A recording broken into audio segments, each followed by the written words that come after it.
지난주에는 이제 영적 반복에 대해서 얘기를 했을 때 왜 반복이 필요하냐, 믿음에 있어서 이 반복이 왜 필요한가에 대해서 우리가 좀 더 다른 측면에서 좀 나누자면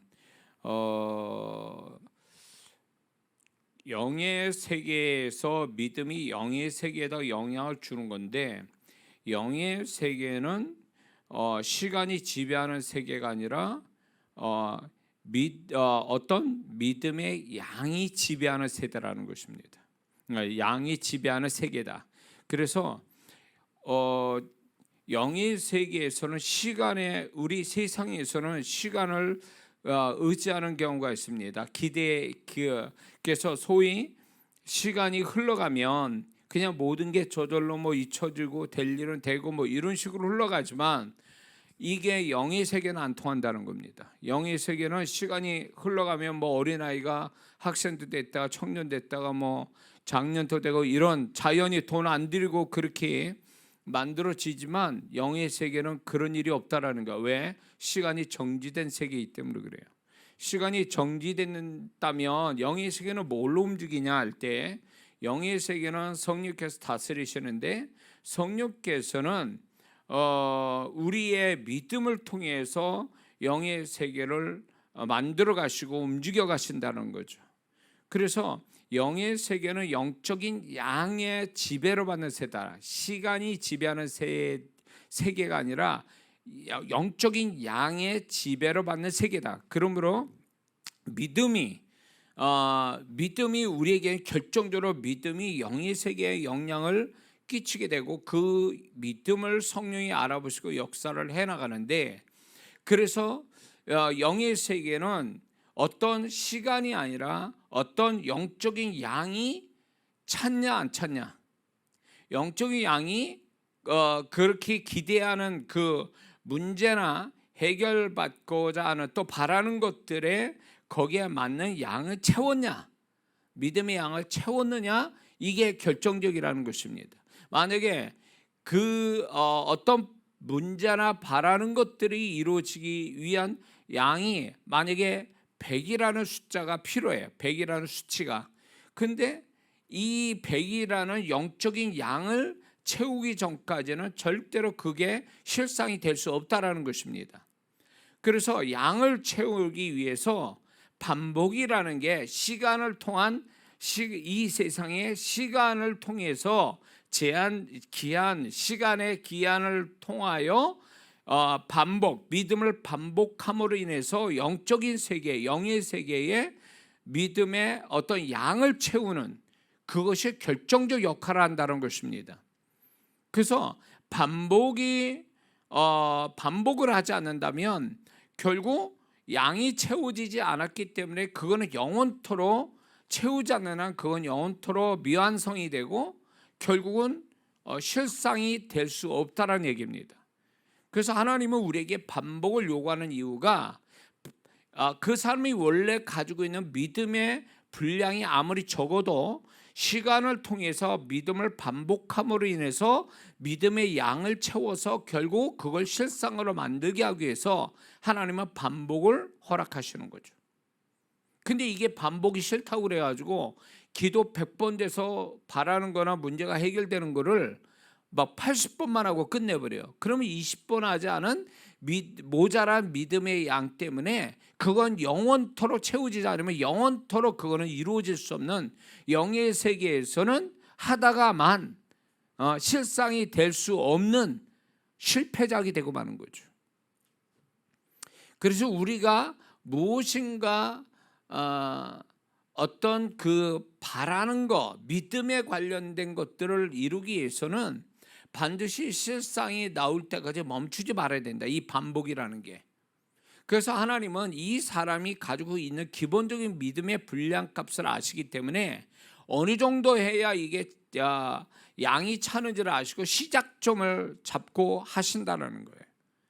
근데 시작점을 모르고 그냥 하다가 이렇게 나중에 뒤늦게 하다 보면 믿음의 양이 채워지지 않은 상태에서 결국 그거는 실상이 되지 못하고 수고만 하다가 끝나버릴 수도 있다라는 거죠.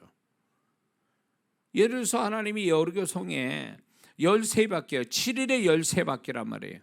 근데 이 사람들이 13바퀴를 7일에 끝내는 게 아니라 뭐 8일째 가서 9일째 가서 13바퀴다. 그러면 이루어지겠냐? 안 이루어져요. 왜? 하나님이 정했단 말이에요. 7일에 13바퀴. 아니면 뒤늦게 하든가, 아니면 이 사람들이 12바퀴에서 멈춰버렸다든가, 한 바퀴를 놔두고 이래버리면 이 사람의 믿음의 어떤 영의 세계에 하나님이 정한 수치만큼 되어지지 않은 채 스톱을 해버리니까, 하나님은 딱 정했는데 그 정한 대로 하지를 못하고 멈추면 봐주는 게 아니라는 거죠. 하나님이. 왜? 하나님이 정한 거는 그대로 지키신 분이니까 그걸 봐줘서 너 12번 했니? 그래, 내가 13번으로, 원래는 13번인데 네가 12번 하니까 내가 12번을 그걸로 끝내줄게 라고 하시는 분이 아니라는 거예요. 그 하나님이 번복하시는 분이 아니거든. 그러니까 많은 사람들이 이 반복을 하다가 멈춰버려서 실상이 안 온 상태에서 멈추니까 그건 실패로 끝나버리는 거죠. 실상이 안 된 거. 실상이 안 되면 끝난 거예요. 믿음의 실패라고 봐야 되는 거예요. 왜? 믿음은 실상이 나와야 그게 믿음의 본질을 제대로 갖고 있는 거지. 실상이 안 오는데 믿음을 가졌다? 믿음을 가지면 뭐예요? 실상이 나와야 되는데 실상이 안 나오면 결국 그거는 믿음이 실패했다고 봐야지. 뭘 바라는 거나 문제를 해결하는데 믿음을 썼다 이거예요. 그러나 그 믿음이 실상으로 안 나오면 그 믿음은 실패했다고 봐야 되는 거예요. 하나님 요만큼 했으니까 요만큼이라도 그걸 축복하셔야 되는 거 아닙니까? 요만큼이라도 실상은 줘야 되는 거 아닙니까? 라고 한다면 나만 장군이 7번 들어와서 나와야 병이 나는데 6번 들어갔다 나와서 더 이상 안 들어갔어요. 병이 낫겠습니까? 엘리야가 7번 기도해야 되는데 6번 기도하고 일어나 버렸어요. 그러면 기도가 응답이 되겠습니까? 안 되는 거예요. 이게 왜 하나님이 수치를 얘기하시는가 하면 결국 하나님은 정확하게 어떤 문제나 어떤 바라는 것들은 하나님이 믿음의 분량값을 그 사람마다 다 설정해놨다는 거예요. 그걸 채우지 않는 한 실상은 안 온다라는 거예요. 근데 많은 사람들이 이 반복을 게을리하다 보니까 시간도 지나가고 그게 채우지를 못하니까 하다가 마른 게 돼버리는 거예요. 고생만 죽으라 해놓고 아무런 실상이 없는 거예요. 그러니까 믿음이 있다 그러지만 믿음의 정말 그 사람 믿음의 능력, 정말 믿음이 있다는 얘기는 결국 실상이 나와야 믿음이 있다는 얘기지. 나 믿음이 있습니다 이러면 아니 뭐 그런 말하는 거 누군들 못해. 나는 산을 옮길 만한 믿음이 있습니다. 그럼 뭐해? 산을 옮겨야 나야지. 옮겨놔야지. 그게 믿음인 거지. 나 말로는 뭔 일을 못해. 말로는 세상을 뒤집을 수도 있지.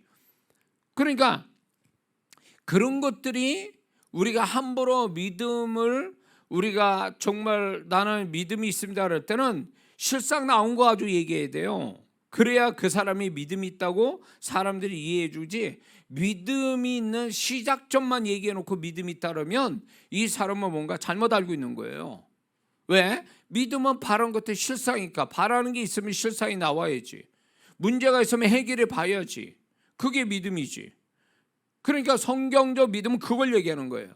주님이 네 믿음대로 되라 해서 그 믿음대로 됐잖아요. 그러니까 믿음이 실상이 나오지 않는다면 그 믿음의 본질은 아니다 이런 얘기예요.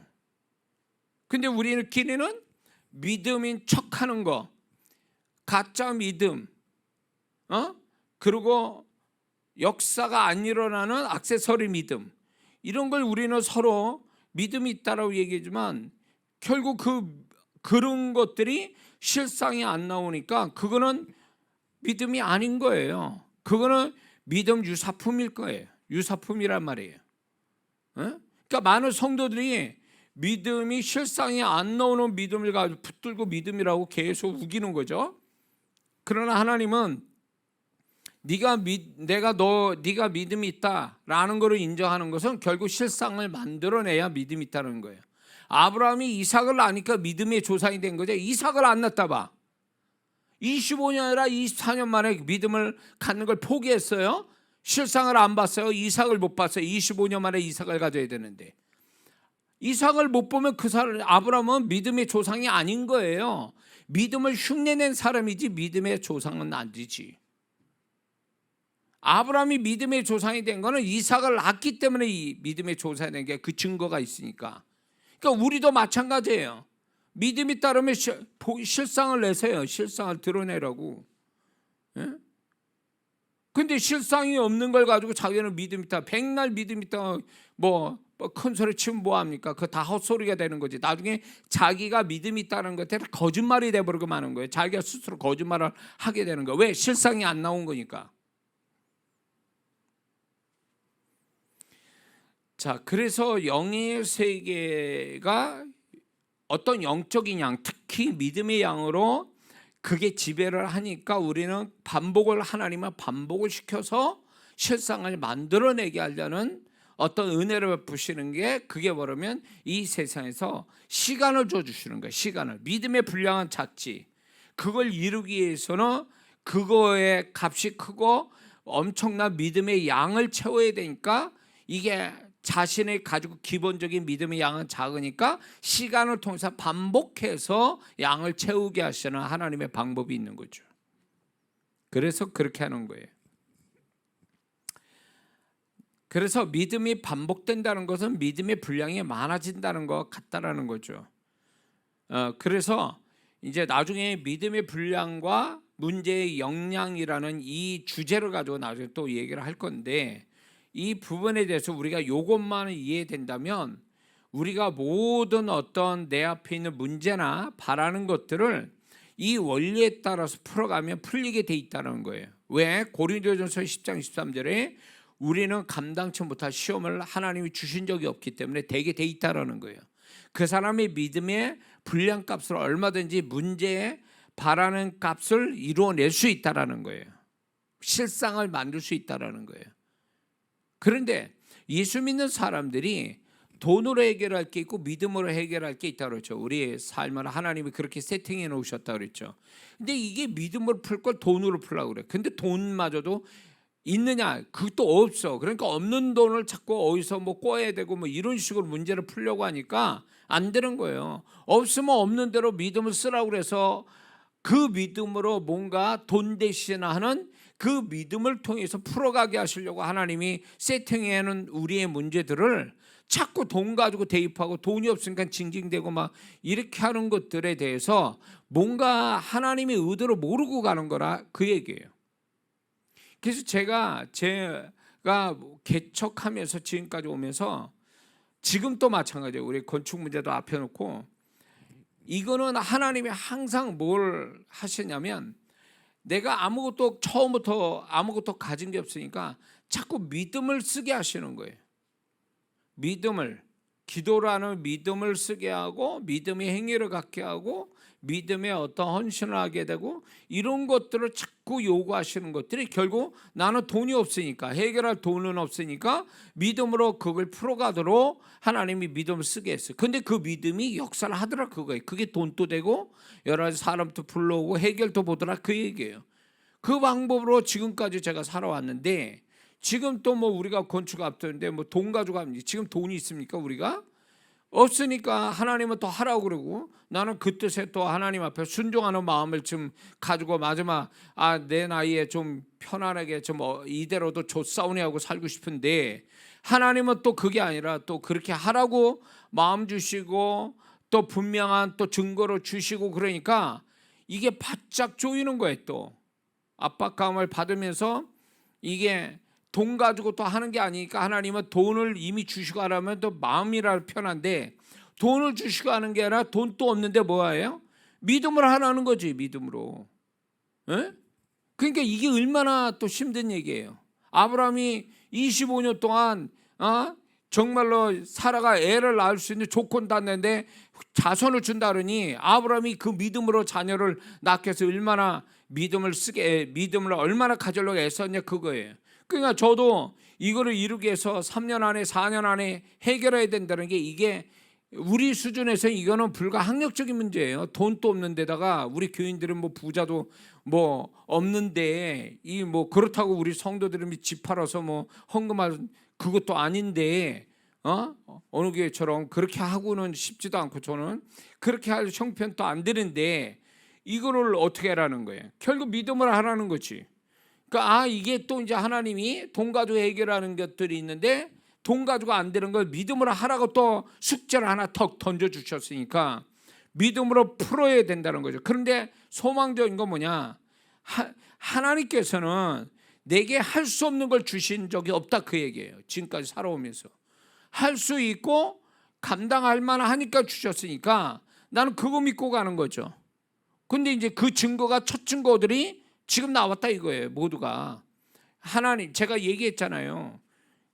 상식에 어떤 제가 가지고 있는 계산적이고 상식에 좀 벗어나는 하나님의 도우심이 첫 증거가 왔기 때문에 저는 그거 믿고 이제 계속 가는 거죠.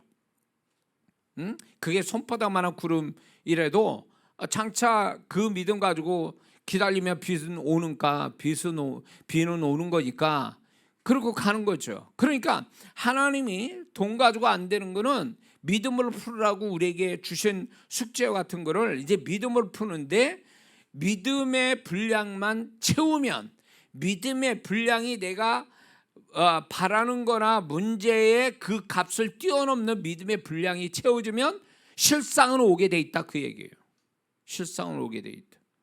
근데 이 반복이라는 것도 결국 보면 뭐냐면 규칙적인 반복을 통해서 수직으로 올라가는 믿음의 분량이 돼야지, 반복이 이게 입 빠지듯이 중간에 애들 이빨 빠지듯이 중간중간에 이게 반복을 이렇게 게을리하고 텀을 두고 자꾸 이렇게 불성실하게 반복을 하게 되면 수직으로 올라갈 믿음의 분량이 그 수직에 올라가는 각도가 낮아진다라는 거예요. 낮아진다는 얘기는 결국 믿음의 능력이 그만큼 낮아지고 믿음의 분량값이 그만큼 낮아진다는 얘기거든요. 그렇게 되면 이 규칙적으로 하는 데서 수직으로 올라간 믿음의 분량돼야 어느 시점에 가서 역사가 올 텐데, 이게 뚜문뚜문 중간에 간헐적으로 하다 보니까 했는데 믿음의 분량은 채워지지 못한 채 끝나버리는 경우가 많다라는 거예요. 그래서 반복은 하되 규칙적으로 해야 된다.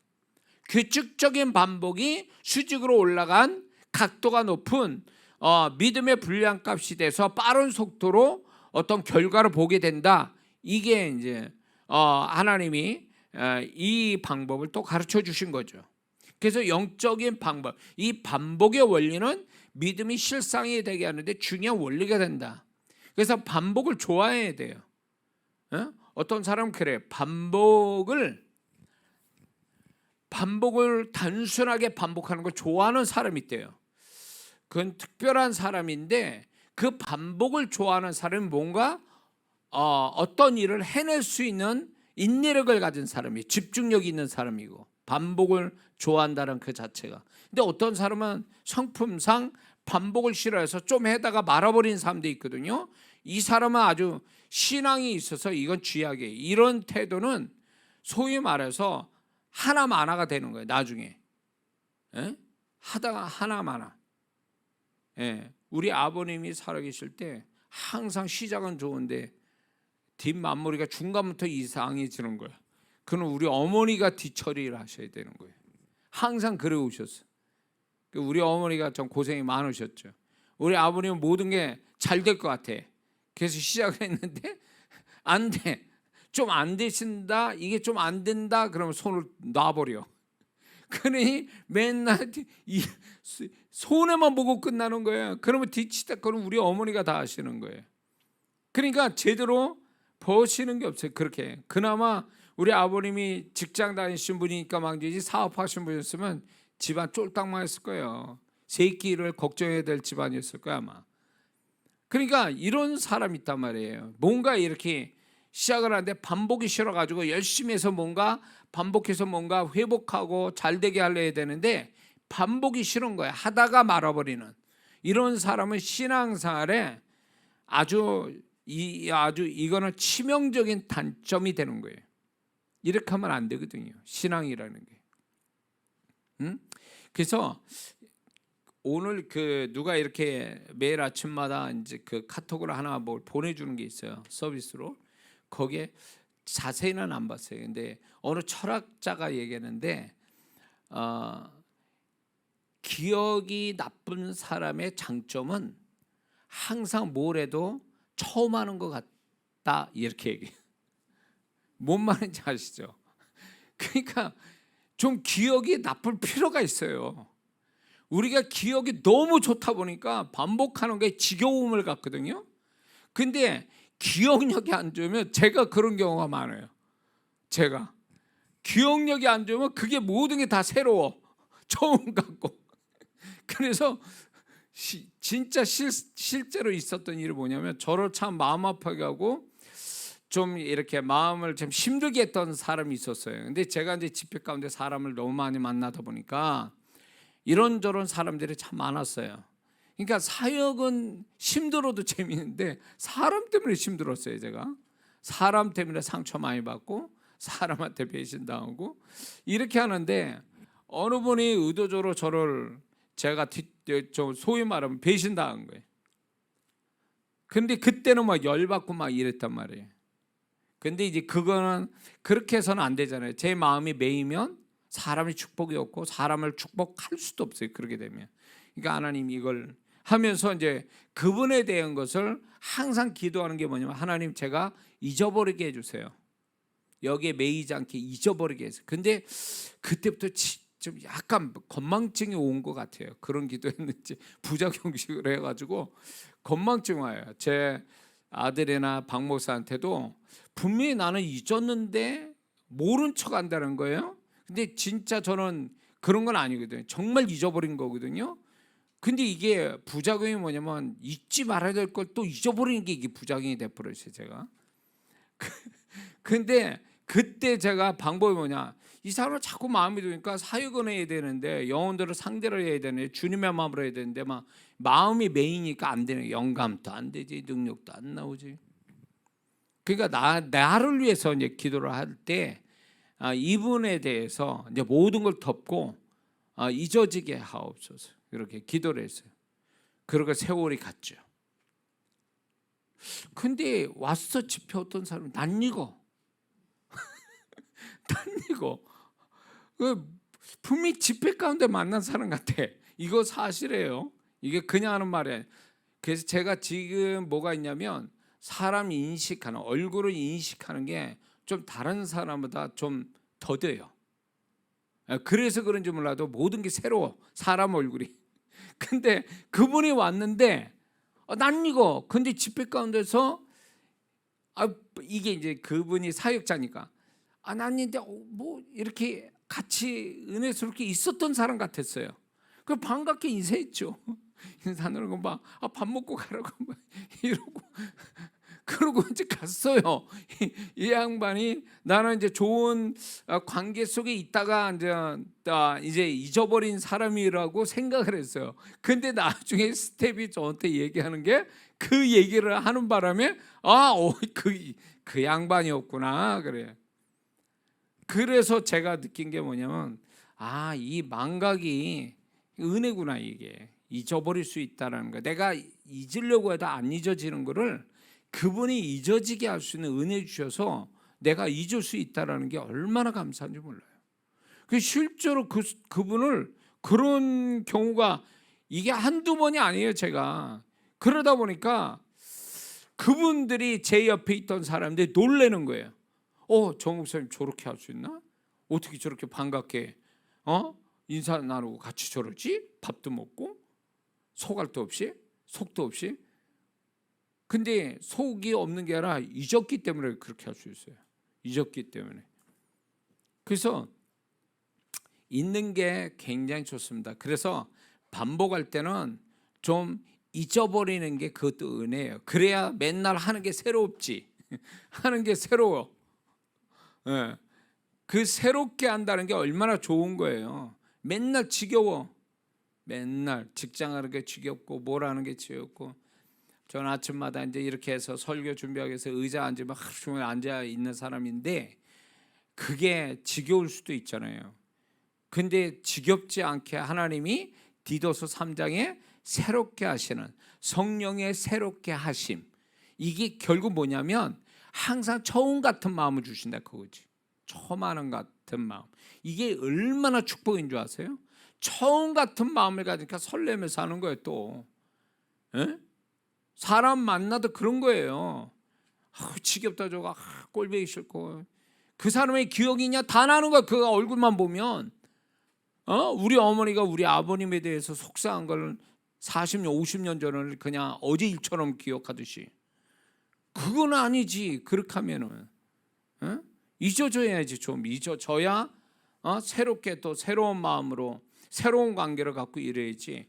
그걸 과거 때부터 다 가지고 사람을 상대하든가 이러면 실은 그 사람이 미워서, 그 사람이 잘못돼서가 아니라 자기가 잊혀지지 않는 기억 때문에 자기가 망하는 거예요. 사실은 그렇잖아요. 잊혀지지 않는 자기 기억 때문에 자기 스스로 무너지는 거죠. 많은 사람들이 난 저 사람 때문에 내가 이렇게 정신 돌겠어, 저 사람 때문에 내가 상처가 많아, 저 사람 때문에 나는 못 살겠어, 이렇게 얘기하지만 그 사람이 문제가 아니에요. 엄밀히 말하면 그 사람에게서 기억을 아직도 생생하게 과거의 기억을 다 가지고 그 기억을 가지고 상대하기 때문에 괴로운 거예요. 그러니까 결국은 그 사람 때문이 아니라 내 기억 때문에 내가 망하고 있는 거예요. 사실은 관계를 깨트리고 있는 거지. 그래서 항상 제가 회개할 때도요, 하나님, 이 제가 정말 이런 기도 제가 늘 하거든요. 하나님, 내가 잘못했습니다. 사람의 관계에서 하나님, 제가 잘못했습니다. 잊어지게 하옵소서. 그 사람에 대한 걸 잊어지게 하옵소서. 또 이 죄를 기억나지 않게 하옵소서. 이렇게 기도하면 하나님이 기억나지 않게 하시니까 그 죄를 가지고 사단이 나를 엮으려고 그래도 정죄감을 주고 나를 죄책감 주려고 하는 것들에서 내가 잡히지 않더라, 그 얘기예요. 근데 기억이 나고 자꾸 잃어버리면 이것이 나는 잊어버리려고 해도 잊어지지 않아요. 내 기억력이 너무 좋아가지고. 그런데 이거를 성령께서 다스려 주시면 기억할 거는 기억하고 기억하지 말할 건 기억하지 않는 것이, 이게 건강한 어떤 건강한 정신, 또 건강한 영적인 사람이 될 수 있는 거거든요. 근데 여기서 문제가 뭐냐면 기억하지 말할 건 기억하고 기억해야 될 건 잊어버리는, 여기서부터 문제가 되는 거예요. 사실은. 그래서 제가 제일 힘들어하는 게 뭐냐면, 저는 마음에 뭘 담아둔다는 자체가 괴로운 거예요. 마음에 좋은 걸 담아두면 좋은데 이게 안 좋은 걸 자꾸 담아둬서 기억이 나면 미치겠는 거예요. 이게 저는 어디에 매이거나 묶인 자체가 나는 엄청 괴로워요. 다른 사람보다 그 스트레스 아니면 그 이렇게 눌림이 다른 사람보다 2배 이상이 되는 것 같아요. 저는 성격상. 그러니까 이게 어떤 이 매임이라는 게 참 무서워요. 이게 기억이 나서 매인다라는 그 자체가 나를 너무 지옥같이 만들어요. 왜냐하면 또 저는 이게 많은 사람한테 축복을 이렇게 전달해야 될 사역자하고 통로자인데, 내가 그런 어떤 불편한 어떤 마음, 생각, 감정을 딱 가지고 있으면 그게 뭐가 아니면 수도관에 오래된 수도관을 보면 녹슬고 때가 껴가지고 물이 잘 안 나고 더러운 물이 나오잖아요. 그런 식이 된다. 난 늘 그 생각을 하거든요. 그러니까 이게 집회를 하는 것도 힘든데 정말 힘든 건 뭐냐면, 집회가 온전히 주님의 통로가 되기 위해서 준비하는 게 더 힘들어. 사실은 이게 이게 더 힘들다고. 그러니까 오살리 기도원에서 저기 그 목회자 세미나 때 그거 하라고 그랬는데 이거 한 20일인가 보름인가 하여튼 진짜 준비하는 것보다 이게 초죽음이에요. 이거 준비하느냐고. 다른 사람들은 그게 어떻게 볼지 몰라도 저는 이게 그 메시지 하나 전하기 위해서 보름 이상을 주님 앞에 쓰임 받기 위해서 엄청 준비하고 있는 거죠. 엄청. 어떤 집회든 그랬어요. 그 집회가 2박 3일 3박 4일에도 그게 2주간을 사람 초죽음을 만들어요. 준비하는 과정이. 그게 더 힘든 거예요. 사실은. 준비해서 그분에게 쓰임 받는 거. 그러니까 이제 집회를 마치면 안심이 되고 내가 임무를 완수했구나 이렇게 생각이 드는 거죠. 그래서 내가 그분의 통로자가 되게 부족함이 없는, 매임이 없는 자가 되기 위해서 얼마나 애쓴지 몰라요.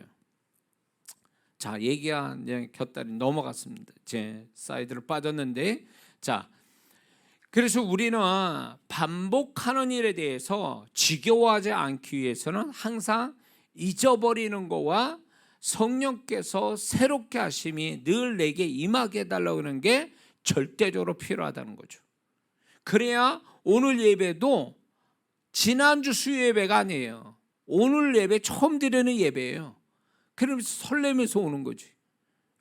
그래야 그 설레는 마음으로 예배를 드려야 하나님이 축복하시지, 지난주 지지난주에 이어진 수요 예배니까 지겹고 마음 열지도 않고 형식으로 예배드리고 그게 무슨 축복이 돼요? 축복이 안 되지. 자, 그래서 우리가 이 반복이라는 게 굉장히 중요하고, 이 반복은 흐름이 있다. 일정한 흐름을 갖고 있는데 흐름을 깨면 안 된다. 매일매일 하는 거다. 그 시간에 하는데 하루만 딱 빠져봐요. 그 흐름이 깨지는 거거든.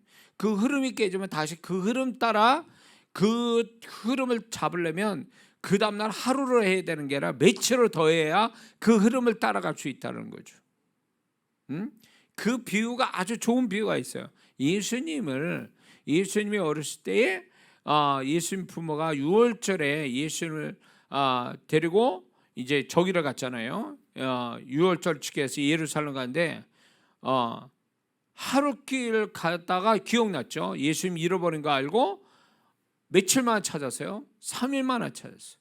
하루를 잃어버린데 3일을 헤매고 예수님 부모가 헤매서 예수님이 찾았다는 것이 하나의 중요한 흐름에 있어서 이게 있어요. 뭔가 흐름을 잘 탈 때는 그때는 좀 힘들어도 주님이 주시는 어떤 힘을 주시기 때문에 그 흐름도 잘 가는데, 반복해서 그 흐름을 따라가는데, 이게 한 번 힘들다가 딱 스톱을 한 번 하잖아요. 한 번 안 하잖아요. 그러면 그 다음에 그거를 또 그 흐름을 다시 타려고 그러면 3배나 힘이 들어야 돼. 3배나 힘이 들게 돼 있다고. 그래서 흐름 따라 가는데 힘도 들겠지만 흐름이 깨져서 다시 흐름 따라가려면 3배나 더 힘든 걸 생각한다면 그 흐름, 처음 흐름 따라가는데 그냥 그대로 열심히 하는 게 제일 잘하는 거예요. 어떤 사람이 영적인 흐름을 이렇게 흐름을 갖고 있어요. 기도나 예배나 봉사나 헌신이나 어떤 영적인 개인적인 작업하는데 그거를 힘들다고 하나님이 힘 주셔서 잘하고 있었는데 그게 힘들다고 꾀병 부리면서 변명되면서 딱 한 번 흐름을 놓쳤어요. 안 했어요. 그러니까 그 다음에 그러면 하루를 안 했단 말이에요. 그러면 그 다음날 하면 되잖아요. 근데 문제는 뭐냐? 그 다음날 하려니까 벌써 육신이, 이 혼이 방해를 걸면서 못하게 만드는 거죠. 그 전에 흐름을 탈 때는 아무 생각 없이 힘 안 들이고 그 흐름 따라 할 수 있었는데 흐름이 딱 깨지고 나니까 이제 혼이 그 일을 반복할 수 없게, 그 다음을 이어가지 못하게 저항을 한다는 거예요. 여러 가지 핑계, 변명, 이유 여러 가지를 줘서 못하게 만들어요. 그러니까 이걸 저항을 이기면서 해야 또 그 다음에 저항을 하고 해도 처음에 흐름 탈 때보다도 힘들게 시작을 하거든요. 그러니까 이러다가 한 2-3번 힘들게 이렇게 하다가 처음에 흐름 그대로 또 어떤 하나님의 은혜 도우심이 와서 물 흘러가듯이 그렇게 된단 말이에요. 근데 어떤 사람은 처음에 빠뜨리고 그 다음에 하려니까 혼의 저항이 와서 안 하는 사람이 있거나 혼의 저항을 받고 다시 했지만 그전같이 가볍게 하는 게 아니라 힘들게 하니까 그 다음에 또 하다가 말아요. 그래서 영영 그 흐름을 끊고 반복을 안 하는 성도들이 많다는 거예요. 그러니까 그렇게 되면 뭐냐, 반복을 계속 규칙적으로 해서 그 반복의 믿음의 양이 그 수직으로 올라서 어떤 결과가 어느 시점에 딱 와야 되는데 반복이 깨져서 중간에 한번 툭 어떤 식으로 그래가지고 그 다음에 하려니까 너무 힘든 거야. 한 2, 3일만 참고 하면 그 처음의 흐름대로 스무스하게 갈 텐데 2, 3일을 못 견뎌가지고 포기해버려요. 그러면 끝난 거예요. 이런 사람은 한둘이 아니에요. 한번 여러분들이 규칙적으로 예를 들어서 기도를 한다. 기도를 어느 시점에서 매일 규칙적으로 한다는 걸 하루나 이틀 빠져봐요. 그 다음에 기도할 때 어떤 현상이 오는지. 그게 반복이 규칙적으로 하지 않으면 수준이 떨어지고 성령의 도우심이 떨어지고 그러면서 혼의 저항을 받으면서 나중에는 그게 깨지면서 흐름이 깨지면서 힘을 못 받아서 결국은 포기하는 일들이 생기더라, 그 얘기예요. 그러니까 할 때 하나님이 흐름 주고 할 때에 그 흐름이 룰러랄라만 하는 건 아니더라도 좀 힘들더라도 이게 흐름 깨져서 하는 것보다 훨씬 쉬운 거다 하고 해야지, 이게 힘들다고 포기하면 끝난 거예요. 그 사람은 결과 못 봅니다. 실상 못 봐요. 뭔 말인지 아시죠? 자, 그래서 이제 신고 거두미의 법칙을 또 시작하려고 합니다.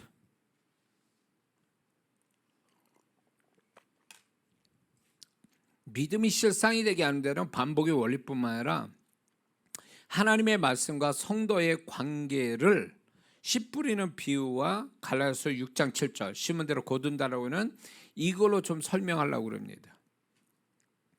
믿음이 실상되게 하는 데 있어서 하나님의 말씀과 성도의 관계, 이거를 씨 뿌린 비유와 갈라디아서 6장 7절의 말씀을 가지고 이제 설명하는데, 첫 번째는 그리스도인에게는 씨가 주어졌다. 씨는 하나님의 말씀이거든. 씨 뿌린 비유를 보자면 마태복음 13장, 누가복음 8장, 마가복음 4장, 이게 이제 동일한 말씀을 하는데, 여기에서 씨는 뭐냐 그럴 때 누가복음 8장 11절에 보면 씨는 하나님의 말씀이다.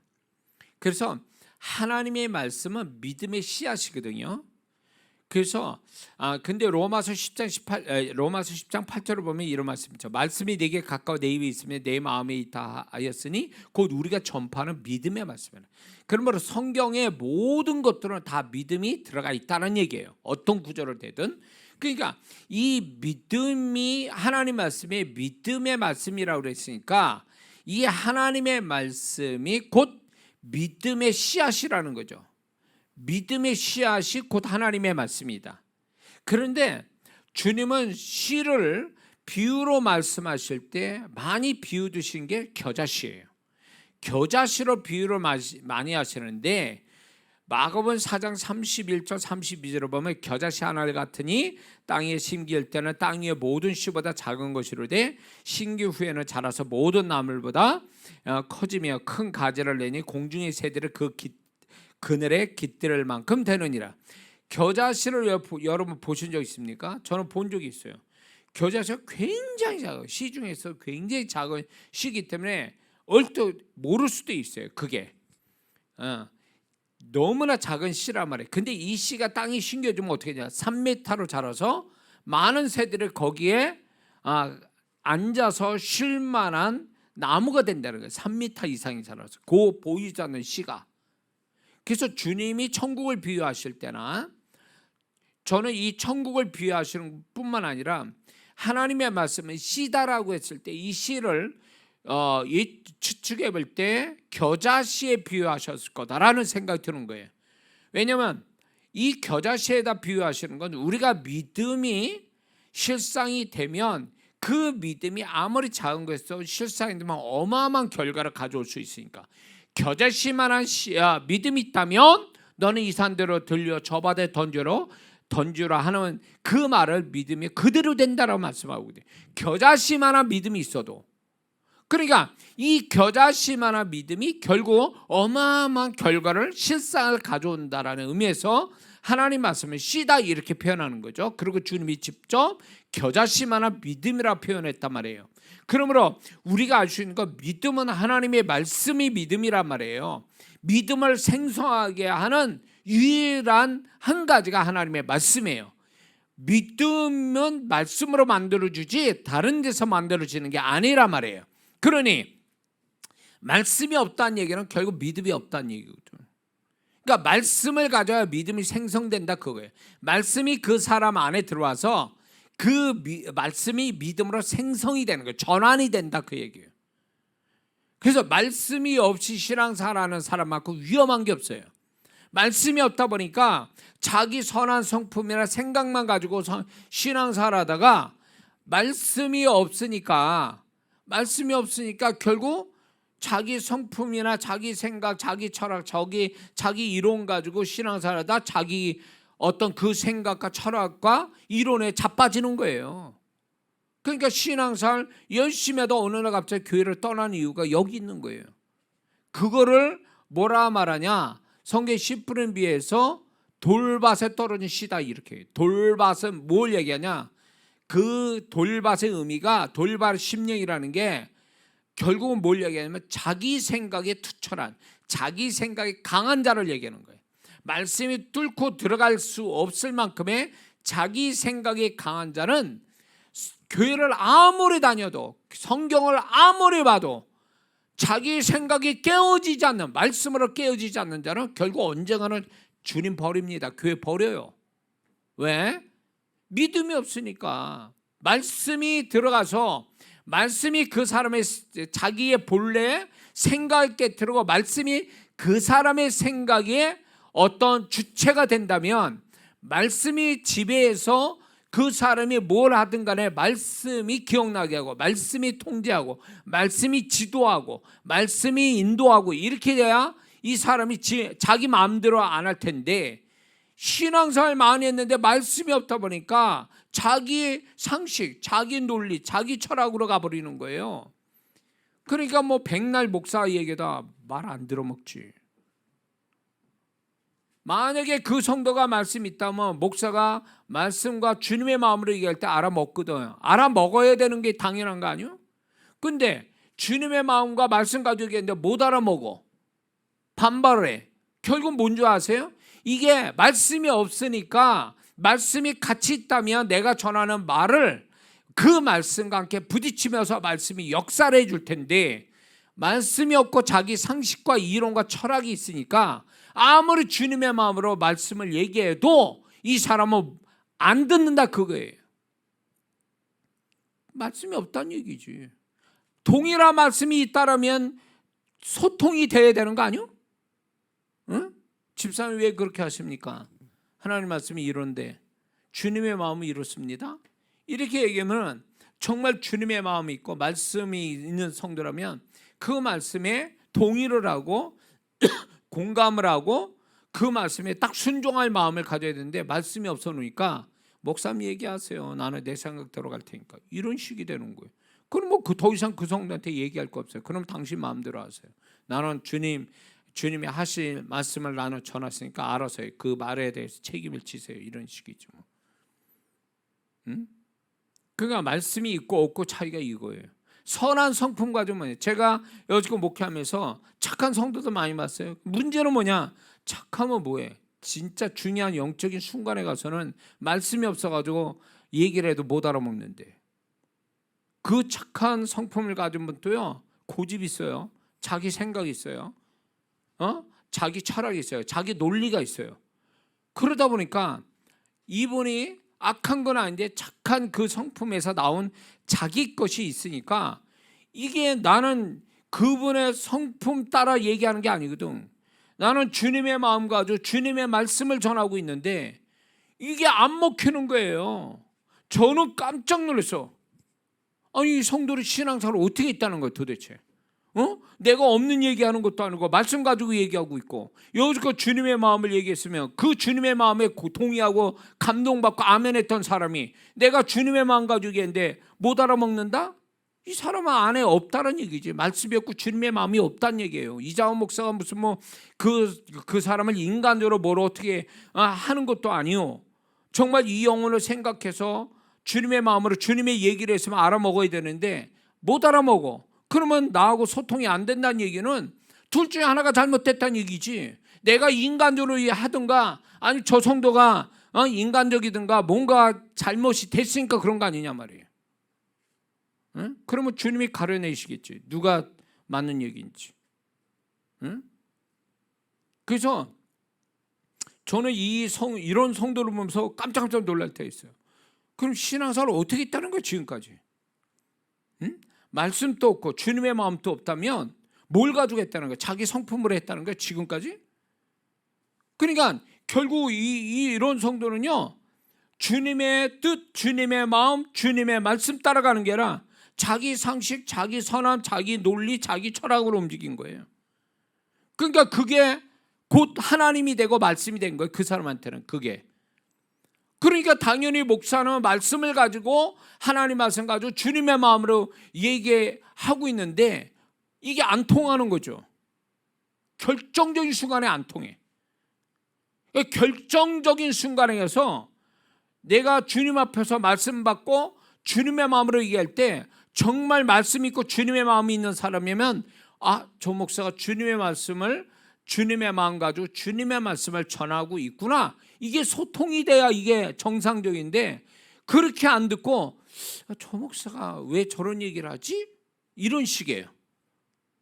색안경 끼고 아니 언제는 은혜 받고 언제는 좋다고 은혜 받고 눈물 흘리다가 정작 나는 바뀐 마음이 없고 바뀐 어떤 내가 이단을 얘기하는 것도 아니고 얘기하는데 왜 딴 소리를 하지? 딴 얘기를 하지? 그러니까 너무너무 제가 거기에 제가 상처를 받은 거예요. 이게 성도가 착하다고 신앙생활 잘하는 게 아니라는 거예요. 성도가 착해서 신앙생활 잘하는 게 아니라 그 안에 말씀이 들어가고 그 안에 주님의 마음이 들어가야 신앙생활 잘하는 거예요. 그리고 그런 게 있어야 소통이 되고 그러면서 감동이 있고 성령의 임재가 오는 거지. 착한 성품으로 그건 세상에 가서 하란 말이에요. 교회에서는 착한 마음이 기본이요. 그게 전부가 아니고 그건 기본이지. 기본적 인격을 가진 데서 그 외에 말씀과 그 심령 안에 말씀과 주님의 마음이 들어가야 이게 진짜 크리스천이 되는 거고 이렇게 해야 교회 생활이 되는 거지. 그러니까 깜짝 놀란 거. 벽이다 저거. 저 성도. 안 통하는구나. 나는 여지껏 말씀 잘 가르쳐 잘 들은 줄 알았더니 그 말씀 다 어디 갔는가? 응? 나는 기껏 주님의 마음으로 주의 말씀을 전했더니 못 알아먹는 저 성도는 도대체 뭔가? 내가 잘못됐나? 저 성도가 잘못됐나? 문제가 심각해요. 그래서 이제 그것 때문에 저도 막 상처받고 힘들었는데 결론은 이거였어요. 그 안에 말씀이 없구나. 주님의 마음이 없었구나. 그게 채워지지 않으니까 지금 내 말을 못 알아듣는구나. 그 나중에는 제가 얘기를 할 때 인간적으로 듣고 있어요. 나는 기껏 몇 시간씩 기도하고 설교 준비 일주일 내내 하고 그래가지고 주님의 마음 가지고 말씀 가지고 얘기하는데 딴 생각하고 있어. 달리 해석하고 있어. 끝난 거예요. 그 성도는. 그 성도는 우리 교회 성도가 아니죠. 딴 교회 가야지.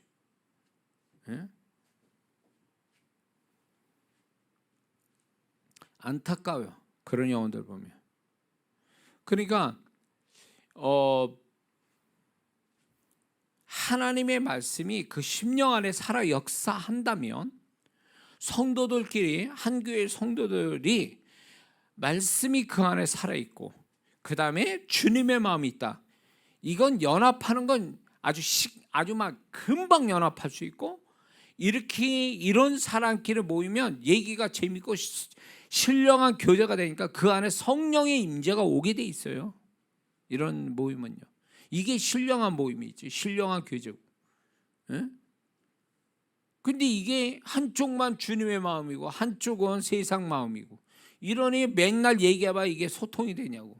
한쪽은 재미없어 하지, 양쪽이 다 재미없어요. 왜? 통해야지 얘기가. 세상 마음 가진 사람은 세상 이야기해야 통하고, 그런 거죠. 근데 주님의 마음과 말씀이 들어간 자는 말씀과 주님을 얘기하면 이게 반응이 보이거든요. 그 안에서. 이래 이게 정상이지. 이게 교회, 세상과 교회가 다른 이유가 여기 있는 거 아니에요? 그런 교회 만들자고 지금 우리가 애쓰는 거고, 주우신 교회가 그렇게 되어 가야 되는 거고. 그래야 이제 그런 성도들이 뭐야? 그런 성도들이 예배드리고 막 기도할 때 성령의 마법 엄청 또 역사하는 거죠. 그렇게 역사하잖아요 지금. 에? 자, 그런데 여기서 주님이 겨자씨에다 비유하시는 것은 이런 게 있습니다. 그 겨자씨에 비유하셔 말씀을 겨자씨만한 믿음이라고 얘기할 때 그 믿음은 결국 말씀으로 만들어지니까 말씀을 씨앗에다, 겨자씨에다 비유한다는 것은 겨자씨처럼 말씀이 아무것도 아닌 것처럼 보이고 없는 것처럼 보이고 가치 없는 것처럼 보일지라도 그 말씀이 그 땅에 심겨지면 시간 갈수록 어마어마한 결과가 실상이 나오는 것처럼 우리가 그 말씀이 우리 안에 심겨지면 어마어마한 결과를 가져온다. 그거를 이렇게 표현하죠. 30배, 60배, 100배 이렇게 얘기하시는 거예요. 그러니까 우리가 말씀을 귀로 들어서 날려버리는 게 아니라, 한쪽 귀로 날려버리는 게 아니라 말씀을 들어서 마음에 심어져야 되는 거예요. 말씀을 듣고 소멸시키는 게 아니라 말씀이 들은 게 마음속에 들어와서 마음밭에 심겨져야 이게 역사가, 말씀의 믿음이 나타나서 그 말씀의 믿음이 나중에 그 하나의 말씀이 결국 30배, 60배, 100배의 열매를 거두게 하신다 이런 거죠. 그러니까 예를 들어서 부여에 대한 말씀을 내가 놓았어요 마음에. 그러면 그 부여의 말씀이 그 한 구절이 그게 나한테 30배, 60배, 100배의 실상을 가져올 수 있다. 그래서 아무것도 안 가진 사람이 1000만 원, 1억, 10억을 가질 수 있는 그런 어떤 실상을 보는 것이 믿음이거든요. 믿음의, 그래서 씨앗을 결국 겨자씨에다 비유하는 이유는 이게 별거 아닌 것 같아도 이게 마음에 심겨지면 어마어마한 결과를, 실상을 가져온다는 걸 이런 식으로 표현하신 거죠 주님께서. 이해가 되세요? 자, 그런데 여기서 이제 중요한 건 이거예요. 그 말씀이 씨앗 심겨질 땅은 어디냐? 그게 그리스도인의 마음이요, 그리스도인의 입술이요, 그리스도인의 행위라 이거예요. 그러면 그 말씀에 최초로 심겨진 땅이 어디냐? 마음이에요. 마음에 심겨진 땅에 심겨진 그 하나님의 씨앗을, 마음에 심겨진 걸 또 입으로 고백하고 행위로 옮겨질 때에 이게 어마어마한 역사를 가져온다고 주님이 계시 주는 거죠. 근데 우리는 어떻게 합니까? 마음에 심겨지지도 않아요. 말씀을 듣고 한 귀로 또 흘려. 그리고 입술로는 말씀을 말하는 게 아니라 반대적 얘기하죠. 그분은 우리를 부욕해 하시고 우리를 치우게 하셨다는데 우리는 다른 말하고 있잖아요. 반대적인 말하잖아요. 할 수 있거든. 무슨 말이냐? 믿는 자의 능력. 믿는 자에게 모든 게 자기 앞에 가능하겠다는데 하나님 나 못합니다. 안 돼요. 불가항력적인 겁니다. 이런 식으로 말한다는 건 그 사람이 자기 입술로 또 자기 행위로 결국은 말씀이 씨앗을 매서 나와서 열매를 맺지 못하게 하는 원인이 된다 그거죠. 그러니까 말씀이 마음에 심겨지는 것도 쉽지 않은 건데 심겨진 말씀을 또 자기가 다 또 뒤집어 까네. 그래가지고 그러니까 결국 이런 건 있어요. 많은 성도분들이 자 말씀을 듣습니다. 마음에 엉성하게 얕게 그 말씀이 내려앉았어요. 깊게 들어간 것도 아니야. 마음밭에 아주 얕게 들어갔어요. 그런데 그걸로 입술로 다 반대적 말하고 반대적 행위를 갖고 죄도 범하고 이런 것 때문에 결국 뭐로 만드냐? 말씀이 심겨지기도 전에 날려가는 거죠. 바람에 날리든 햇빛에 말라 죽든 이러면서 그 말씀의 씨는 사라져 버리는 거예요. 그런가 하면은 이런 게 있죠. 또 마음밭에 대해서 주님이 비유로 10분의 뭐가 나옵니까? 돌밭의 심령을 얘기했죠. 자기 주장, 자기 고집, 자기 생각, 이것이 돌밭의 심령이고, 그 다음에 무슨 밭이 나옵니까? 가시덤불의 심령이 나오죠. 가시덤불은 뭐라냐면 세상 염려, 근심, 재리의 유혹 이런 걸 얘기한다고 그랬어요. 분명히. 그건 결국 뭐냐? 말씀을 받습니다. 근데 말씀이 깊게 마음밭에 깊이 들어가야 되는데, 그 말씀이 깊게 들어가기 전에 세상 염려, 근심, 세상에 대한 욕구가 큰 것 때문에 그 말씀이 자리를 잡기도 전에 소멸돼 버리고 마는 거예요. 그러니까 많은 성도들이 어떻게 되냐? 말씀을 들어서 날려버린 성도가 있는가 하면, 말씀이 들어왔는데 안착이 됐는데 길가에 떨어진 씨처럼, 길가 심령은 뭐예요? 책임 안 짓는, 무책임한, 무관심한, 그리고 길가가 물컹물컹한 게 아니잖아요. 이렇게 좋은 비옥한 땅이 아니고 딱딱한 땅이잖아요. 그러니까 이게 결국 뭐냐? 이 사람이 마음의 상처나 아니면 세상 사는 데서 오는 굳어진 마음, 그리고 무책임하고 무관심한 마음, 이게 이제 길가의 심령이거든요. 근데 이 길가에 떨어진 씨는 어떻게 됐다 그랬어요? 새가 와서 먹어버렸다. 이 새가 뭐예요? 마귀예요. 귀신이에요. 그러니까 말씀이 최악인 거 뭐냐? 말씀을 들었는데 이쪽 귀로 흘려서 날려버리는 성도가 있는가 하면, 말씀은 들었는데 마음밭에 떨어졌는데 무책임하고 무관심한 말씀으로 듣다 보니까 그게 결국은 귀신이 그 말씀을 소멸시키더라, 그 얘기예요. 그런가 하면 더 말씀을 들어서 마음밭에 떨어지지만 자기 주장, 자기 고집이 세가지고 결국 말씀이 뿌리를 내서 열매를 못하고 결국 그 사람이 주장에 의해서 말라 비틀어져서 그 씨는 사라져버리고, 또 한 사람은 말씀이 떨어졌는데 제대로 영양 공급을 못 받는 가시덤불이 돼버려서 결국 그 씨도 자라지 못하게 하는, 소위 말해서 세속적 마음, 이 세속적 마음이 결국 열매를 못 맺게 하더라. 그러니까 교회 안에 앉아있는 성도들이 씨 뿌리는 비유로 말하면 4종류 심령이 있다는 거예요. 길가 심령, 돌짝박 심령, 가시덤불 심령, 좋은 땅 심령. 똑같은 교회를 다녀도 이 4가지 심령에 따라 사람이 다르다는 거지. 존재값이 다르고 그 다음에 실상이 다르게 나온다, 그 얘기예요. 그래서 아까 처음에 얘기할 때 왜 하나님의 말씀과 주님의 마음으로 얘기했는데 못 알아먹느냐? 결국은요, 세 부류의 심령이 있는 성도가 교회를 생활을 하다가 자기가 좋을 대로 신앙생활하다 마음에 안 들면 휙 하고 가버리는 이유에, 내가 주님의 마음과 주님의 말씀을 전할 때에 알아먹으면 이 성도가 그게 아니구나 이렇게 돌아서는 줄 알아야 되는데, 이미 그 사람의 길가 심령이요, 돌짝밭 심령이요, 가시덤불 심령이요 이래버리면 이 사람은 말씀이 없는 사람이다 보니까, 말씀의 열매가 없는 사람이다 보니까, 말씀이 심겨져서 작용하지 못하는 심령이니까 결국은 자기 생각대로 가고 마는 거죠.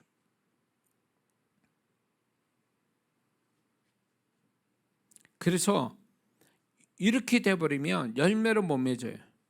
말씀이 그 사람의, 말씀이 그 사람 심령에 있어서 말씀이 그 안에서 깊이 뿌리를 내서 좋은 땅이 심겨진 것처럼 깊이 뿌리를 내서, 이게 결국은 말씀 하나가 나를 내 삶의 30, 60배, 100배의 실상을 가져오게 하는 이 말씀의 능력을 경험해야 되는 게 크리스찬인데, 말씀이 심령이 없으니까 말씀을 붙잡을 것도 없고 견딜 것도 없고 그렇게 되어버리니까 신앙이라는 게 결국 믿음으로 어떤 바라는 걸 실상으로 만들고 문제를 풀어야 되는데 믿음 자체가 없어지는 거예요. 믿음이 없으니까 뭘로 합니까? 세상 방법으로 하는 거죠. 자기 상식으로 하죠. 이렇게 되니까 하나님의 기적은 못 보는 거예요. 이런 사람은 하나님의 기적을 못 보는 거예요. 그러니 우리가 여기서 알아야 될 게, 이 사람이 정말로 돈이 필요하면 부여의 말씀을 잡아야 되고, 병이 나으려면 치유의 말씀을 계속 붙잡아야 되고, 그래서 그 말씀이 내 안에서 자리 잡아서 그 씨가 마음밭에 떨어져서 씨앗이 나오고, 그다음에 그게 그다음에 이제 열매를 맺을 때까지 계속 그 말씀이 살아 역사하게 만들어 줘야 되는데, 그게 없다면 그 사람은 마음에 말씀이 없으니까 믿음도 없고, 믿음이 없으니까 자기 생각과 고집과 그다음에 상식을 따라 하니까 하나님의 역사가 없더라, 그 얘기예요. 왜? 세상 사람 같은 방법으로 해결하니까. 돈 가지고 있으면 돈으로 해결하세요. 그러나 하나님이 모든 삶이 돈으로 풀리는 게 아니라 믿음으로 풀어야 되는데, 믿음을 쓸 생각이 없으니까, 이 믿음이 없으니까 결국 뭐하냐? 믿음으로 푸는 게 아니라 다른 방법으로 푸니까 이게 푸는 게 아니라 꼬이고 안 되고 잘못되는 수가 허다다, 그 얘기죠.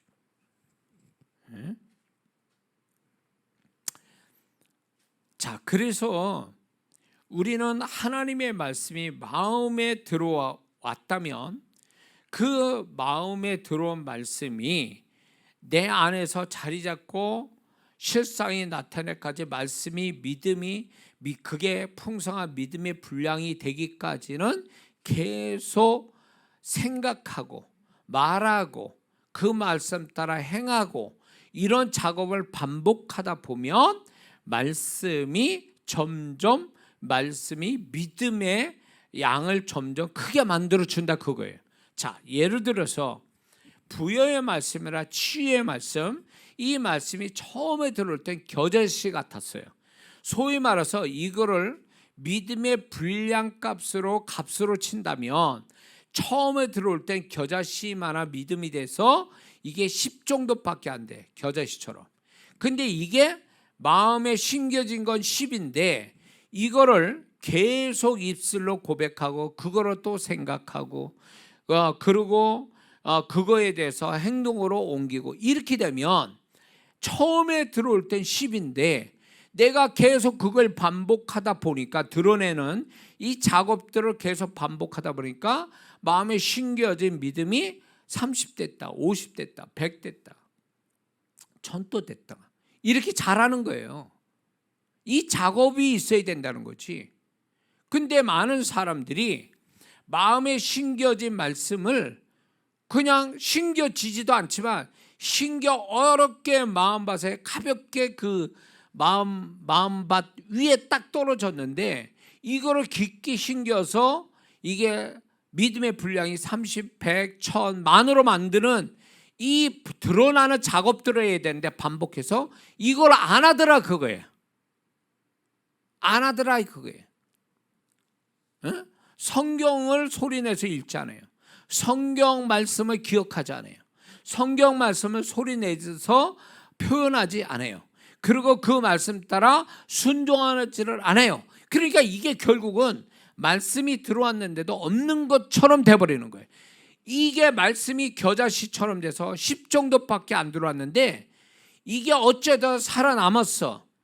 그런데 이게 자꾸 표현을 어떤 식이든 마음속에 심겨진 말씀을 표현을 계속 해가지고 분량값을 높여야 되는데 표현을 안 하니까 10 그대로 갖고 있는 거예요. 그러다 언젠가는 사라져버리는 거지. 사라지지 않고 그 10이 어쩌다가 살아남아도 그 마음밭에 살아남아도 10 정도의 그 말씀에 그 믿음의 분량이 10 정도만 살아남아도 살아남아 있어도 남아 있으면 그게 작용을 해주는데 너무 작으니까 이 사람은 이거를 어느 시점 가서 작용을 못하는 거예요. 너무 작으니까. 어느 정도 이게 계속 표현하고 그래서 이렇게 있어야 이거를 어느 순간에 소위 말하면 써먹을 때 믿음의 분량이 커져 써먹을 때 딱 역사가 오는데 이거를 그동안 보관만 해둔 거예요. 보관만. 10 정도의 믿음을 보관만 해뒀어. 10년 지났는데도 10이야. 그러니 10밖에 안 되는 말씀의 믿음을 어디다 써먹냐고. 그거를 지금 내 상황은 10만으로 가고 있는데 10 정도의 말씀의 믿음의 분량 가지고 뭘 써먹냐고. 안 되지. 그러니까 자기도 알아. 이게 믿음 가져가기에는 버거우니까 아예 때려쳐. 그리고 세상적 방법으로 처리해가는 거예요. 그래 이러면 이게 하나님하고 채널이 완전히 다른 거야. 하나님이 믿음을 풀으라고 떡하니 줬더니 믿음으로 풀지 않고 믿음이 없으니까 거의 없는 사람 되니까 말씀이 없어가지고 믿음 없으니까 이 사람은 결국 세상적 방법으로 풀다 보니까 해결이 안 되고 겨우 이제 해결이 됐다 치지만 지나고 보면 이게 완전 해결이 아니고 또 해결돼서 축복받은 것도 아니야. 이게 잠시 잠깐 수술할 사람은 아스피린 주는 식이지. 진통제. 나중에 또 그 문제가 또 발생이 되는 거예요. 또 이렇게 살아가는 거지. 이게 인생이거냐고 살아가는 거지. 매듭을 못 줘요. 매듭을 매듭을 줘야 되는데 매듭은 안 진 채 계속 봉합만 잠깐 봉합하고 살아가는 거예요. 이게 믿음이 없으니까 이렇게 되는 거예요. 믿음이 충분히 시간을 두고 믿음을 상승시켰다면 이 믿음값이 언젠가는 왕창 써먹을 때, 야 이제 지금 믿음 쓸 때야. 그래서 믿음을 왕창 쓰면 그게 치유도 되고 돈도 만들고 사람도 불러오게 하고 형통을 가져올 텐데 요지껏 뭐한 거예요? 말씀 받을 때 그거를 보관만 해뒀지 키울 생각을 안 하니까 정작 필요할 때는 없더라. 그 얘기요. 응? 제가 얘기했죠. 영의 세계는 시간이 지배받는 세계가 아니라 양의 지배받는 세대다. 그러니까 믿음의 양이 10밖에 안 되는데 10년 됐다고 그게 100이 되고 1000이 되겠습니까? 안 되지. 그러니까 이 사람은 믿음을 풀기는 이미 요원한 거예요. 그러니까 이런 사람은 갈수록 교회는 다니고 뭐 여기저기 뭐 교회는 다니지만 정작 자기 삶에 있어서 믿음을 풀어낸 적이 없는 사람이에요. 내 믿음 썼더니 하나님이 내 믿음을 알아보시고 믿음대로 하나님 또 역사하셨다. 간증이 안 나온다는 거예요. 이런 사람은.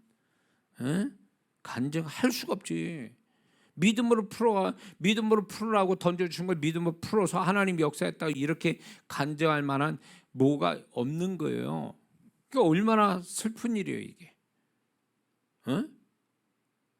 믿음으로 풀면 이게 세상 계산법으로 안 나온 일들이 결과가 나올 건데 이걸 하나님이 주시려고 하고 이걸 통해서 영광 받으시려고 하는데 그동안 믿음을 하나도 상승시키는 작업을 안 해놨으니 정작 믿음 쓸 때는 믿음의 분량이 없으니까 못 쓰는 거예요. 그때 가서. 뭔 말인지 아시죠?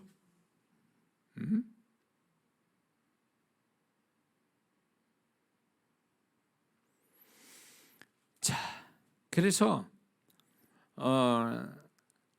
하나님의 말씀이 씨앗과 같고 그 말씀이 우리 마음에 심겨져야 되고 그 말씀은 보관을 하라고 주신 게 아니라 그 말씀은 심겨서 열매를 맺는데 30배, 60배, 100배. 그래서 믿음의 분량이 많아지는 것. 그래서 그걸로 인해서 결국 놀라운 실상을 30배, 60배, 100배로 실상을 보게 하시는 거예요. 이게 하나님 방법이라는 거죠. 그래서 결국 뭐냐? 그 사람이 가진 믿음이 그 사람 인생에는 이길 게 없다. 그게 하나님이 원했던 목표예요. 우리 향해서. 그래서 그 사람에게 듣고 싶은 얘기가 하나님이 주신 믿음으로 난 여지껏 살았는데 그 믿음을 어떤 것도 내 믿음을 이길 수 없다. 난 믿음으로 다 풀었어. 조지 물러처럼 기도라는 믿음을 가지고 다 풀어낸 거예요. 그러니까 그 사람 앞에는 불가능이라는 게 없는 거예요. 있는 말씀을 가지고 믿음을 썼으니까, 그래 다 풀어냈으니까. 그러니까 하나님도 이걸 원하는 거예요, 우리에게서. 어?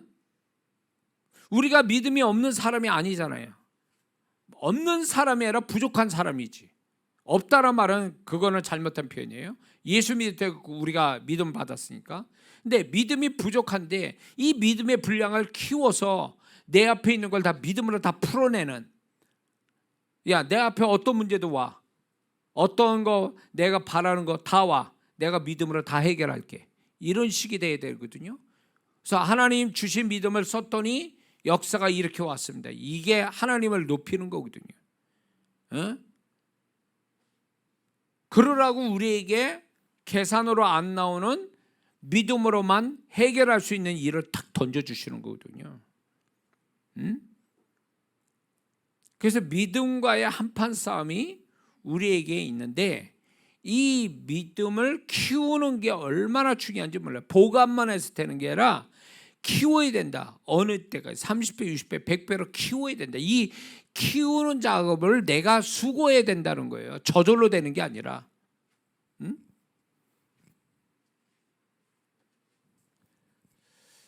자,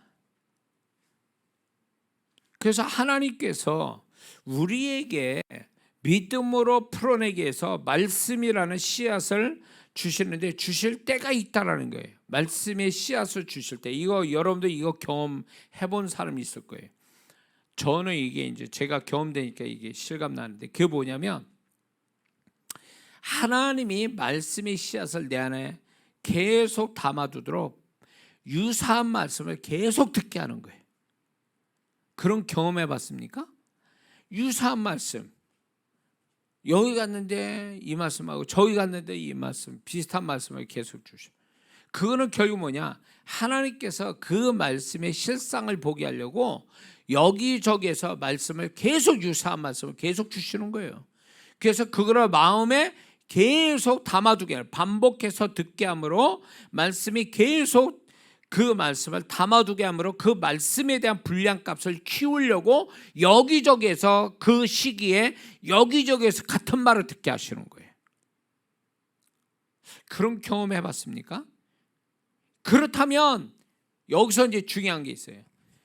그렇다고 그래요. 그런 말씀 들었다고 그래요. 그래야 다음 얘기가 진행이 되니까. 아멘. 자, 그런 말씀 들었습니다. 여러분들이 왜 그러면 하나님이 그 말씀 듣게 하셨을까? 그 말씀에 대한 실상을 주시려고 미리 말씀을 주시는 거예요. 응? 만약에 부여의 말씀, 치유에 대한 말씀, 여기 가도 그 간주하고 이 말씀 있고 저기 가도 그, 왜 그 말씀 하시지? 그거는요, 그 사람 삶하고 관계가 돼 있는 얘기예요. 응? 그 사람에게 뭔가 실상을 주기 위해서 그 실상을 나타내기 위한 믿음의 말씀을 먼저 주시는 거예요. 그건 붙잡아야지. 그러면 하나님 이 말씀을 저한테 주시는군요. 이 말씀을 자꾸 듣게 하시는 거는 이 말씀 실상을 주시려고 듣게 하셨사오니 제가 이 말씀을 키우겠습니다. 내가 믿음의 분량을 키우겠습니다. 그래서 처음에는 여기저기서 그냥 수동적으로 들었는데, 이제 그 다음부터는 능동적으로 그 말씀을 자기가 고백하고 그 말씀대로 또 실행에 옮기고, 이런 작업을 해서 믿음의 분량을 키웠다가 어느 순간에 믿음을 써서 역사를 보게 하는 거죠. 이게 하나님이 때가 있다는 거. 그 믿음의 씨앗이 미리 믿음의 씨앗을 주시는 건 어느 시점에서 열매를 걷게 하시려고 여기저기서 말씀을 막 꾸역꾸역 넣어주시는 거죠. 전 이런 것들이 참 많아요. 말씀을 듣는데 그분의 말씀이 얘기했다. 내가 성경 읽었는데 그 말씀. 내가 말씀을 또 설교를 했더니 또 그 말씀이야. 이 말씀 가지고 하나님이 나를 실상 만들려고 준비해라. 내가 말씀이 씨앗을 너한테 주는 거야. 많이 주는 거야. 지금 많이 주는 거니까 많이 열매를 맺을 거야. 그러면 이제 내가 소극적인 아니라 적극적으로 내가 그 믿음의 씨앗을 키우는 거죠.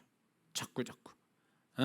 그러면서 내가 기도할 때도 고백하고 딴 사람한테도 고백하고 그 말씀에 맞는 행동도 하고 막 이렇게 할 때에 이제 믿음이 커지니까 어느 순간에 가서 그 믿음을 왕창 한 번에 딱 썼을 때 역사 딱 오는 거죠. 이런 게 재밌거든. 이게 살아가는 이게 재밌는데 이런 원리로 가고 있는 걸 전혀 감지를 못하는 사람들 많단 말이에요.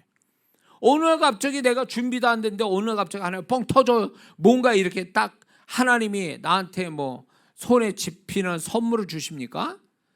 갑자기? 아니요. 근데 많은 성도분들이 뭐가 문제냐면 자기는 하나도 안 준비돼 있고 다른 사람이 해서 선물을 받는 식으로 기대하고 있어요. 아니 자기 문제인데 자기가 문제를 풀어가야지. 자기가 준비가 돼야지. 왜 나는 준비 안 됐는데 다른 사람 와가지고 그냥 덜컥 주고 간다? 세상에 이런 법이 어디 있어? 응?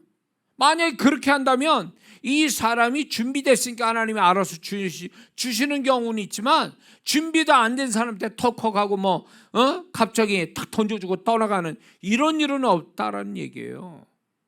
왜 자기 문제인데 자기 문제를 하나님께서 그 사람 문제라면 그 사람을 준비시켜서 그 사람이 취할 수 있도록 하나님이 도우시는 역사가 있는데 이 사람은 하나도 준비되지 않는데 하나님이 준비되지 않는데 막 안겨주신다? 그런 법은 없어요. 그러니까 많은 성도들이 그러니까 게으르기도 하고 몰라서 그럴 수도 있고 자기는 하나도 준비를 안 해요.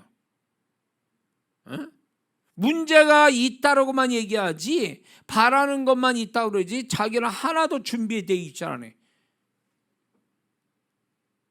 우리 성도들이 그렇다는 거 아니에요. 우리 교회 오늘 성도들이 이자호 목사한테 안수받는 성도들이 그렇다는 게 아닌 걸 먼저 전제로 얘기합니다. 어떤 성도는 요행을 바래요. 자기는 하나도 준비 안 하고 목사님 기도 한 번 받으면 뭐가 될 것 같아. 느낌이지. 그 느낌이지 믿음이 아니라고. 그거는 혼의 요령이지 이게 믿음은 아니에요. 그러니까 이런 성도들은 이렇게 제가 아무리 해도 안 돼요. 왜? 영원히 준비가 안 돼. 반응이 없는데 어떻게? 왔으니 기도는 해줘요. 제가 주님의 마음으로.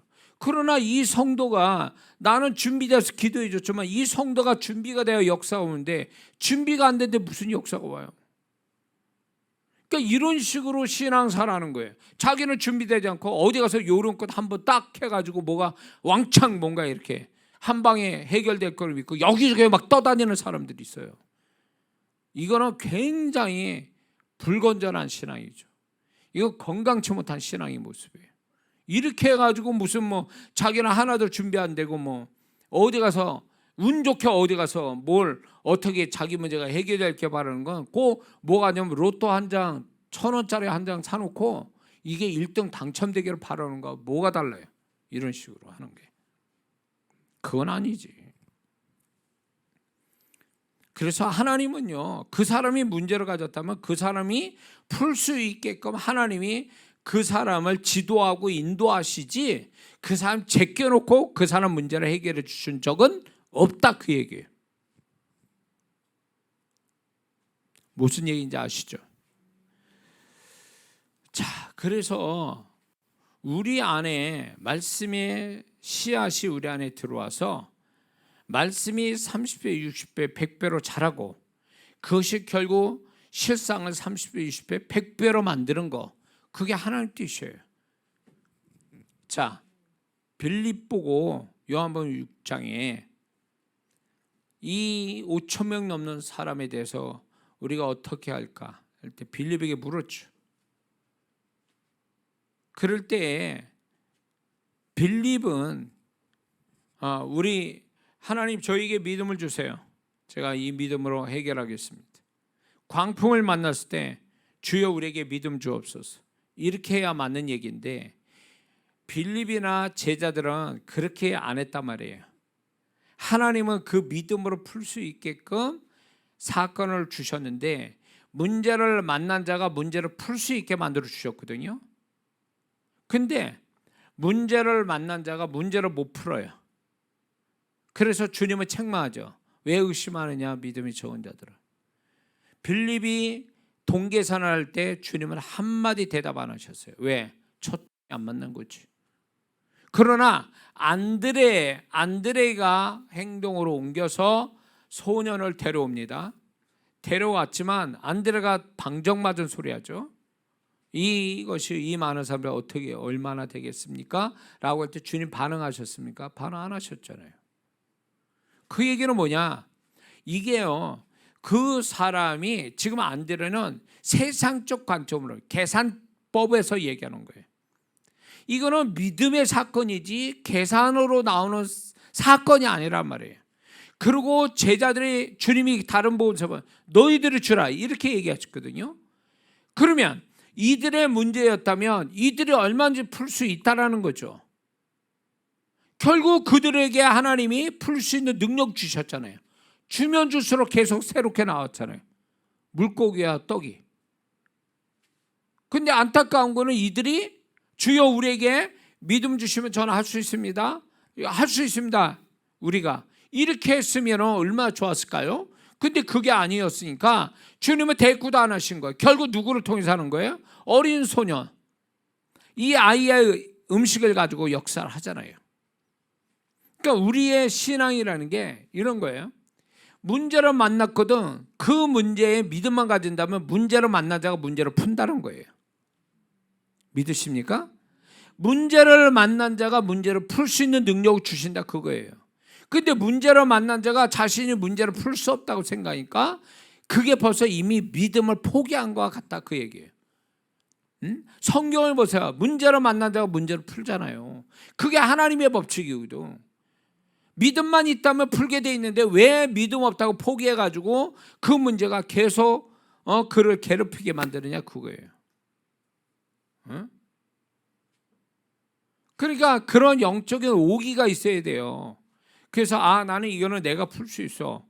내 믿음으로 풀 수 있어. 이러면서 끝까지 믿음으로 되도록 풀어보려고 하는 그런 마음이 아니라 어떻게 하면 피해가고 어떻게 하면 포기하고 어떻게 하면 변명되고 이런 식으로 갚버리니까 하나님도 방법이 없다는 거야. 믿음으로 뭔가 하려고 해야 하나님께서 뭔가 도와주려고 하는데 믿음이 아니라 자기 생각에 요령으로 변명과 핑계로 가니까 주님이 도우실 일이 없는 거예요.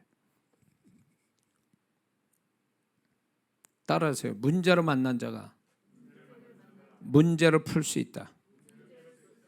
뭘로? 믿음으로. 그러니까 제 삶을 돌이켜봐도 내가 문제를 가졌는데 결국 그 문제를 하나님이 다른 사람이 아니라 내가 내 믿음으로 풀게 하셨다 그 얘기예요. 그래서 다른 사람이 풀 수 있도록 풀어달라고 구걸하지 말고 그 믿음을 풀 수 있는 주체가 나라는 걸 알고 내가 이 믿음을 풀 수 있게 나머지는 서포트하는 역할이라고 생각해야지 내가 문제를 푸는 당사자가 아니라 내가 오히려 조연이나 에스트라가 되고 누군가 와서 내 문제를 풀어주기로 바란다면 이 사고방식이 잘못됐다는 얘기예요. 물론 이런 게 있어요. 목사가 능력 있어서 이렇게 해줘서 도움은 될 수 있어요. 근데 목사가 주체자는 아니잖아요. 목사가 도와줄 수 있는 서포터는 될 수 있어도 목사가 문제를 풀어주는 주체자는 아니라는 거예요.